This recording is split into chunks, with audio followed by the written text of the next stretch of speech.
അസ്സലാമു അലൈക്കും. ഇന്ന് ഞാൻ വീഡിയോയിൽ പറയുന്നത് അസ്മാഉൽ ഹുസ്ന, അള്ളാഹുവിൻ്റെ പരിശുദ്ധ നാമങ്ങൾ 99. നാമം എന്ന് പറഞ്ഞാൽ അള്ളാഹുവിന് ഒരുപാട് നാമങ്ങളുണ്ട്. എന്നാൽ അസ്മാഉൽ ഹുസ്ന എന്ന് പറഞ്ഞാൽ 99 നാമങ്ങൾ. ആ നാമങ്ങൾ ഓരോന്നിനും ഓരോന്നിൻ്റെതായ അർത്ഥങ്ങളുണ്ട്, ശക്തിയുണ്ട്, ഓരോന്നിനും ഓരോ ഫലം ചെയ്യും. അത് ഇൻഷാ അല്ലാ അടുത്ത വീഡിയോയിൽ ഞാൻ നിങ്ങൾക്ക് ഓരോ പേരിനും എത്രത്തോളം കാര്യങ്ങൾ ചെയ്യാൻ പറ്റും, നാമങ്ങൾ ചെല്ലാൻ പറ്റും എന്ന് ഞാൻ പറയാം.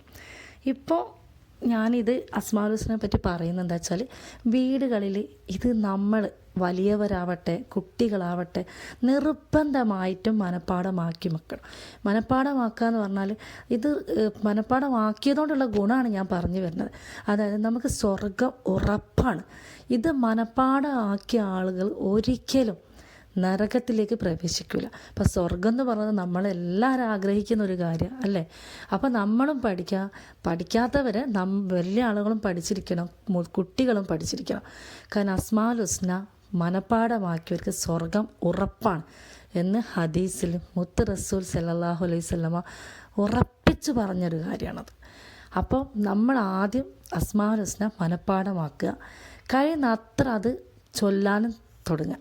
അപ്പോൾ എൻ്റെ ജീവിതത്തിൽ എനിക്കിതൊരു അനുഭവം ഉണ്ടായിട്ടുണ്ട്. കാരണം ഞാൻ എപ്പോഴും അസ്മാഉൽ ഹുസ്ന ചൊല്ലിക്കൊണ്ട് നിൽക്കുന്ന ഒരാളായിരുന്നു. അപ്പോൾ പെട്ടെന്ന് വെള്ളപ്പൊക്കം കയറിയൊരു സമയം ഉണ്ടായിരുന്നു. ആദ്യം ഒരു പ്രാവശ്യം വെള്ളമൊക്കെ എല്ലാവരുടെ വീടുകളിലും കയറി ഒരുപാട് സാധനങ്ങളൊക്കെ നഷ്ടപ്പെട്ടൊരു കാലമാണ്. രണ്ടാമത്തെ വട്ടവും വെള്ളം കയറി ഇങ്ങനെ വന്നുകൊണ്ടിരിക്കുന്ന സമയമായിരുന്നു.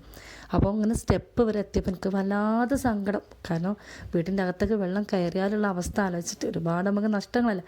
അപ്പോൾ ഞാൻ പെട്ടെന്ന് ചെയ്ത ഒരു കാര്യമാണിത്, എനിക്ക് അനുഭവമാണിത്. അങ്ങനെ ഞാൻ ഈ മഴവെള്ളം ഇങ്ങനെ വരുന്നത് കണ്ടിട്ട് ആകെ ടെൻഷനാണ്. അപ്പോൾ ഈ സ്റ്റെപ്പിൻ്റെ അവിടെ നിൽക്കുക, വെള്ളം ഇങ്ങനെ കെട്ടി നിൽക്കുക. ആ സമയത്ത് ഞാൻ അസ്മാഉൽ ഹുസ്ന ഓതിയിട്ട് അപ്പം തന്നെ റബ്ബിനോട് ദുആ ചെയ്ത്. അപ്പം ഞാൻ ദുആ ചെയ്ത് കഴിഞ്ഞ് ഞാൻ വീടിനകത്ത് പോയി ഉറങ്ങി. പിന്നെ കുറച്ച് കഴിഞ്ഞപ്പോൾ എനിക്ക് സമാധാനമില്ല. ഞാൻ വീണ്ടും ഇങ്ങനെ വന്ന് നോക്കുക, 1 മണിക്കൂർ 1.5 മണിക്കൂർ വെള്ളം അകത്ത് കയറുമോ എന്നറിയാം. ഞാനും എൻ്റെ ഭർത്താവും ഒക്കെ വന്ന് നോക്കുന്നുണ്ട്.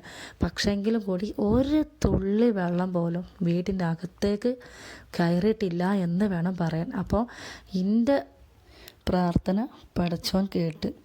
അപ്പോൾ അതുകൊണ്ട് നിങ്ങൾ എന്തായാലും എല്ലാവരും ഇത് മനഃപ്പാഠമാക്കുക, മറക്കാതെ.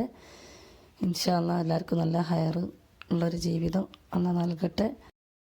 കൂടാതെ എനിക്ക് നിങ്ങളുടെ അടുത്ത് എല്ലാവരുടെ അടുത്തും പറയാനുള്ളത്, നമ്മൾ എന്തെടുത്ത് ചെല്ലുകയാണെങ്കിലും എന്തുദ്ദേശം വെക്കുകയാണെങ്കിലും അതിൻ്റെ ഒക്കെ മുകളിലായിട്ട് നമ്മൾ ശ്രദ്ധിക്കേണ്ട കാര്യം 5 നേരത്തെ നിസ്കാരം അതെടുക്കുക എന്നുള്ളതാണ്. രണ്ടാമത് ദിക്റുകൾ, സ്വലാത്തുകൾ ഒക്കെ വർദ്ധിപ്പിക്കുക. ദിവസേന പാരായണം ചെയ്യുന്ന സൂറത്തുകൾ, അങ്ങനെ എല്ലാം നിങ്ങൾ ചെയ്യണം ഇൻഷാ അല്ലാഹ്.